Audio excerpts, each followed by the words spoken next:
What's up guys, it's Scoopman 5000. Today we're back for another action figure review, and we're in part 2 of our Shang-Chi, Mr. Hyde Build-A-Figure wave, and we looked at all of the movie figures together, and then here's the other two basically, and I say that because they're not related at all. These are just the weird comic variants of the wave that are going to complete Mr. Hyde. So we're going to be looking at the AI Tony Stark Iron Man, we're going to be looking at the Gamerverse Civil Warrior, and then we're going to look at the finished Mr. Hyde Build-A-Figure. For the Iron Man figure, he gets his own logo, and it says Tony Stark AI, but it's still in the same stylings of the Shang-Chi wave. When we get to the Civil Warrior, he's in the white box with the Contest of Champions theme, and that's going to go with the Gamerverse, with the Spider-Man and the other Gamerverse figures. So as far as familiarity goes, this is much closer to something I would normally pick up, as opposed to the Shang-Chi. I don't know nothing about Shang-Chi, and I haven't seen the movie yet. Nobody has. But they look like good figures, and I hope I don't regret that investment. I went into that in yesterday's video. But for now, we got some more safer picks, I guess, with an Iron Man and a Captain America,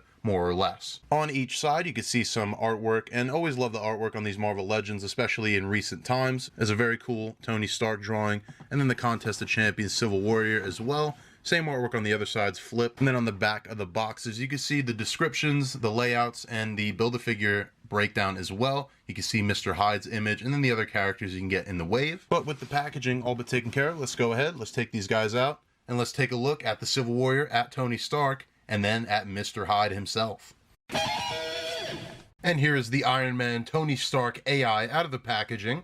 And he's got a little decent amount of accessories. For his hands, he's got a pair of fist hands in the packaging, but then you could swap them out to some repulsor hands, and these are fixed in position. They don't have a hinge in them, but you would just use that to attach the blast effect pieces. You're getting two of them. We've seen these a million times with pretty much every other Iron Man release. And then we do get the classic Iron Man helmet as a head swap if you don't want this AI hologram look. And that's what I'm going to be displaying him as. This is just going to be like a classic Iron Man. And then Iron Man also does come included with the leg for the Mr. Hyde Build-A-Figure. When we get to this version with the hologram head, this comes from the Ironheart comics, I think. This is when Iron Man's obviously gone, and this AI Tony Stark is training the Ironheart. And while that's interesting, it's not really for me, Ironheart, so I'm going to be going with the classic look. But that being said, and moving on to the figure, I love this look, the classic Iron Man. Now, we did get this figure, basically.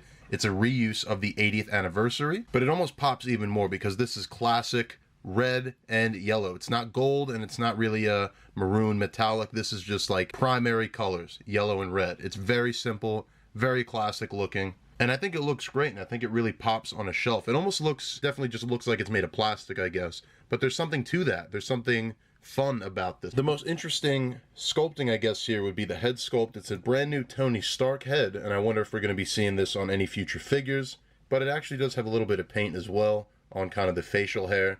The blue here is transparent, but it's matching up with the solid blue that's in the chest reactor. And there's also two smaller ports here that are painted in blue that I don't really recognize from any specific designs. I guess that's a modern thing. But other than that, this is straight up classic, like 60s, 70s Iron Man. So just solid yellow for the arms and for the legs. And then when we get to the gauntlets, there's, you know, good sculpt here. It's very simple still, but the details that need to be are here. And I guess if you didn't pick up that 80th anniversary Iron Man, this is gonna do it, I think. I mean, he's not quite as premium feeling, I guess because he doesn't have the metallics, but maybe this even works better. I'd imagine if you're building like a classic Avengers shelf, you might even prefer this to that golden metallic version. This might look better with those 80th anniversaries, because a lot of those were like very classic looking. And I think that Iron Man, it kind of strikes a chord in between. It's a modern take on the classic. I think this, for the most part, really is just straight up classic. For his articulation, you do get a hinge here at the neck. He's looking up that far and forward that much, and you are getting a little decent amount of tilt there. The ab crunch goes back that far and forward that much. The shoulders are on swivel. They're on hinge. They go past 90 degrees. You're getting a swivel at the bicep. Double jointed elbow. It's blocked by the gauntlet. And then a hinge at the wrist and a swivel. You're getting waist swivel here. He does split out at the legs. Kick back, not very much. Forward is decent. Upper thigh cuts there. Double jointed knees pretty good. Cut at the boot, and then you're getting a hinge and an ankle rocker. But that does just about do it for our AI Tony Stark. So now let's go ahead and let's do some comparison. And for our classic Avengers, here he is with the 80th anniversary Thor. And then this is the Capwolf version of Captain America. I never picked up the other 80th anniversary figures. I only have Thor, and then I also have the Hulk and Wolverine. But even this trio here, I mean, he probably should have this head on, but just imagine that, I guess. That's a very good classic Avengers lineup, if you ask me.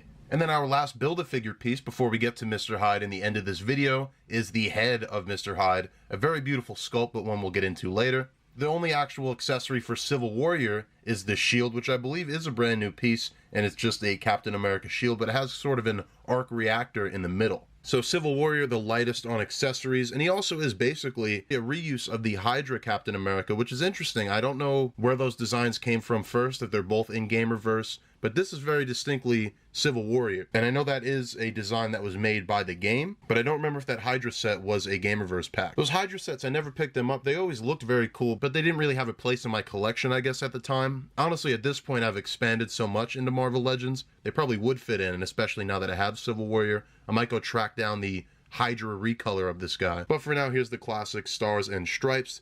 It's a pretty basic Captain America design with some robotic armored up elements. For the head sculpt here, or helmet sculpt I should say, it kind of retains the classic Cap helmet, but then we're just getting some metallic pieces on the bottom, a faceplate covers up there, and then there's a lighter blue on the eyes, also in the torso. I guess that's like some arc reactor type, because it's basically an Iron Captain America, if that makes sense. And that's further exampled by the actual shield itself. And the shield also has some interesting sculpt back here, which I didn't mention before. But other than that, it's a nice sculpt. There's some issues with it, I guess. It feels a bit dated, but it's not bad at all. You got some nice details here on the abs. The belt looks nice. Not sure what use that a robot suit Captain America would need for a belt. And then underneath, he's kind of got that scale mail, classic Captain America armor. And the silver is not bad. It's not quite as pearly. It looks like it's at least painted, or it's just somewhat better. It's more almost closer to gunmetal. It's much better than the War Machine. And speaking of, I'd love to have him with this Iron Man figure, and I can't find my War Machine. And that's like the one figure I think goes really well with this guy. And I think even when I reviewed War Machine, I said I wish I had the 80th Iron Man, and now it's the other way around. I don't know where War Machine went. Nonetheless, some other details would be the elbow pads here, the knee pads with some little light blue dots to kind of connect the design. This piping down the legs is painted well, and then you're getting some red into the joints here. Not sure how accurate that is. That looks a little weird. But that is just about it for the Civil Warrior. And to go over his articulation, the head is looking up that far. It's going down that much. Ab crunch goes that far back and forward that much. Hinge at the shoulder and a swivel. Upper bicep cut. Double jointed elbow. Then you're getting a hinge at the wrist. The torso is going to swivel. You got a splits. You do get a upper thigh cut. Double jointed knee is not the best. Then you're getting a hinge and an ankle rocker at the boot. And we're rolling right through these guys. Some short but sweet, simple designs. And for Civil Warrior, that is just about it. So without further ado, let's go ahead and let's do our final comparison.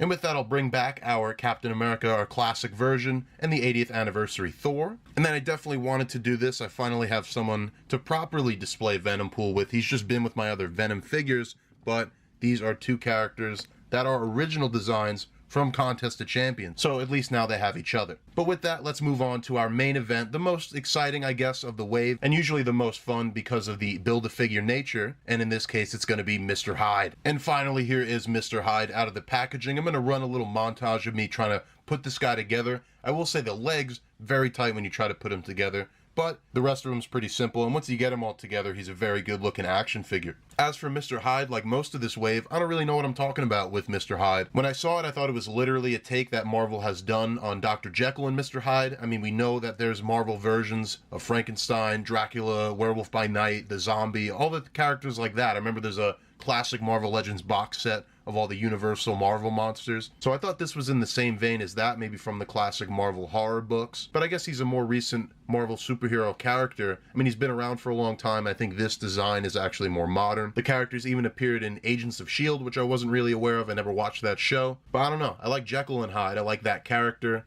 you know, the fantasy, the horror character. And then we move into the Marvel version. I don't really know much about him, but I guess he's known to fight the Hulk.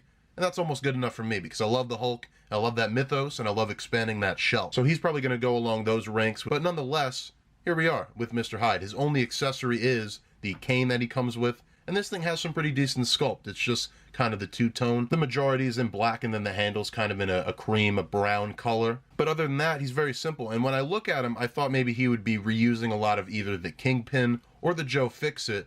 But now that I look at it, I can't really tell, and we're going to compare them with those two. So we're going to be able to see, but actually a lot of this does look unique. The torso's unique, definitely the hands look unique, and then the head as well. So maybe the rest of it, the actual sleeves and the pants, but those aren't really important. I guess the main defining features here are all brand new parts. I guess really the defining feature of this guy is the head sculpt, and I really love the expression. I love getting a solid expression on action figures, and this is like no other. Really great job here, just menacing, and he looks straight off of a comic page. And a lot of times they kind of lose that with Marvel Legends, and a lot of other lines too. But I think this literally looks like comic art brought to life. I'm gonna actually zoom in here, which I don't do often, but we're gonna get a nice look at that Mr. Hyde scowl. And that's some really great stuff. Even the hair is sculpted excellently. The bloodshot eyes, the yellow teeth, even the gums here are done in a separate color. But overall, it's just presence, and that's really what you want in a Build-A-Figure. You just want a big, menacing character for your shelf. The bow tie in the dark red is a nice touch. The off-white shirt underneath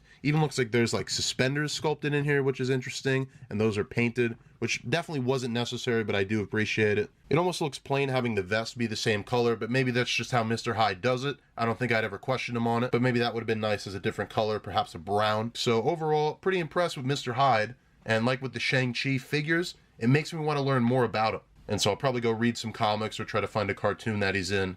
And overall, I'm pretty on board for Mr. Hyde. Now we'll go over his articulation, and it's a big Build-A-Figure. It's not going to be the greatest, but it's not the worst. The head's going to look up that far. Down is really not that much, and he does have a little bit of tilt. He does have ab crunch in here. You see it goes a little bit forward. Back not so much because of the jacket. There's also swivel there. The shoulder does rotate only out that far, but what can you expect? Same thing for the elbows, it's about 90 degrees. Then some hinges and swiveling at the wrist. The legs are going to split out that much, and I'm actually losing the leg here because they're just a little bit weird. They have these newer kind of pegs I haven't seen when you insert the legs. The knees go back slightly less than 90, and then he has a little bit of action on the ankle, but it's not the best. But there we are for Mr. Hyde. So now we'll go ahead and let's do some comparisons, and then we'll do some final thoughts on the Wave. And like I promised, here's the comparison with Joe Fixit and the Kingpin. I think these are the most similar. He actually seems to be sharing a lot with the Hulk, but not so much with Kingpin. To me, it looks like the arms themselves are reused, as well as the legs, but they're retooled a little bit with the new pegs, and it's the shoes as well, but I couldn't tell because of the paint that was on Joe Fixit. And then for some other large, deluxe, Build-A-Figure-esque characters, here he is with the more classic Green Hulk and the Venom Pool from Contest of Champions. And then here he is with the Tony Stark and the Civil Warrior, and this completes the Shang-Chi, the Mr. Hyde Build-A-Figure wave. And along with those movie characters, this wave is a weird one. It's one of the strangest Marvel Legends waves in a long time. We have a movie that right now is pretty obscure, that there's trailers for, but there's not a lot of hype. We don't know a lot about Shang-Chi, or at least he's not a very recognizable character along the lines of Captain America, Spider-Man, Hulk, etc. Then we have versions of Iron Man and Captain America that I guess look the part and you can tell who they are, but they are still strange versions. One's from Ironheart Comics, which not a lot of people have read, and one's from the Contest of Champions mobile game. And then the Build-A-Figure here is Mr. Hyde, an obscure character villain that I didn't really know anything about. So for me, kind of a gamble getting into these guys, but surprisingly, I like all of these figures a lot. If you missed the movie figure reviews, that was yesterday, you can check that out. Otherwise, let me know what you think of the Iron Man, the Civil Warrior, and Mr. Hyde. As always, I'm going to be taking some figure photography, and you can see my whole library on Instagram, Scoopman_5000. But that does do it for this review, and I'll see you guys in the next action figure review.